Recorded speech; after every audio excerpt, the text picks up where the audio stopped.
So I'm Mark Novellis. I'm a producer on Need for Speed. I was in charge of creating the HDE this year for Need for Speed Undercover. And one of the challenges this year was creating an action title that was very accessible with the physics. We wanted to create a whole bunch of crazy cool maneuvers that, with essentially a flick of the button or a flick of the stick, can place into the hands of the user, a very enjoyable, easy experience. So this year we started off with a simple burnout. So essentially you're just holding both the LT and RT triggers down, spooling up those tires, getting the smoke billowing out of the fenders there. And then all I'm going to do here is just let go of the brakes, hold the throttle down, and bam, we're off. That essentially started, okay, that was pretty generic, where can we go from there?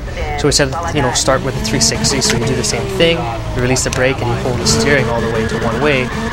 That puts the car into a beautiful 360. The camera stays stationary. First time ever where you're able to see the full 360 of the car. You see all the realistic suspension movement as we're going over the curb as well. It looks really beautiful and cool. Physics is all doing it naturally. Nothing's being faked, phonied. We went basically from 40 attributes, say 6-7 years ago, to up to 400. Everything's based on curves, speed. We can tune essentially every parameter of the car. So then we got the brakes down. We went to the 360. So then we said, why can't we do a 180? So essentially, with a flick of the e-brake and a flick of the steering, we're into a 180. Let's leave the camera stationary there, and all we have to do now, the camera's perfect for reverse driving. Camera rotates around, and now we're reverse driving. So it's very touchy, as in real life. You have to be really sensitive for the stick. Little taps will do, but now we're actually driving in reverse, something we've never ever had before in any Need for Speed. And essentially, you get a totally different perspective. You're looking at the front of the car now. So now that we have reverse driving, we said, okay, very cool. Can we do J-turns with a flick of a switch? So all we do is flick, boom, we're the other way. Let's see that combined. So let's go into a J-turn, goes into reverse, flick of a switch, boom, we're back going the other way with the J-turn there. So we said, okay, all that's separating now to do 360s is just doing that faster. So let's gather some speed here. So there's a perfect one there. So nice and sharp and crisp. Let's do one more. Just shows that that one wasn't a fluke.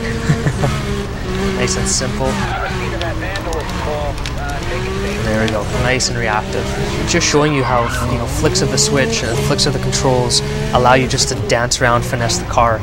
I'm going to show you now how that's possible. If you pretty much spin the car around in this light, first time again ever where you're able to see the side of the car completely.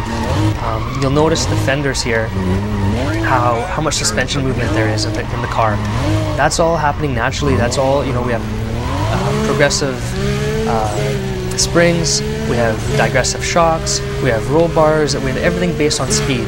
So we are able to go and diagnose problems in the car all the way through the development of our titles, and essentially hand tune each and every single car perfectly. And each one of the cars feels different. That's the other thing. All-wheel drives feel different than fronts to rears as well. And within those categories, depending on weight, depending on wheelbase, depending on ride height, everything handles and has its own character. The other thing is drifting. We don't have, as per se, drifting modes of drifting. We have drifting right into the game where I was also funneled right through. So I'm able to essentially go through a long corner. As long as I keep my throttle pinned and counter steer, I'm going to keep the drift going. So there you go. You saw the drift right through that corner. So let's get some speed here again. Let's NOS. Counter steer, and you see as soon as I counter steer, boom, the car comes right out of it. When you don't counter steer, you go in, boom, you're going to spin out the car. Physics thinks, okay, he's holding the e-brake long enough, he wants to do a maneuver, or he's, you broke that traction point where you've gone past 100% of the tire and you're going around.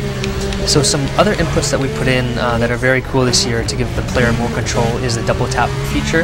It's whenever you're coming up to a roadblock or you want to change directions quickly, you'll notice all I'm going to do here is double tap the brakes here. I'm in 4th gear, double tap, and I go instantly into reverse. This car is stopped and I'm spooled already up to 50-60 miles per hour. That allows quick transitions, allows me to get away from cops, allows me to spin off cops, super simple. The other thing that we put in is we catered really to NOS. Not only does NOS, you know, blow by the opponents, we also made it so the NOS puts the power to the ground. As I'm going into the drift, I can hit the e-brake, NOS at the same time. You just saw I just did a nitro drift there. The style points popped up. So again, show you, we're gonna drift, NOS at the same time, and I'm NOSing and counter steering at the same time to really keep the drift going. So timing is crucial, timing is key. Like I can't stress enough, nothing is faked. It has been my duty over the last 7-8 years, back when, since Hot Pursuit 2, we're developing Underground, to create a physics engine that was powerful. All that work is a culmination of what we made in Need for Speed Undercover.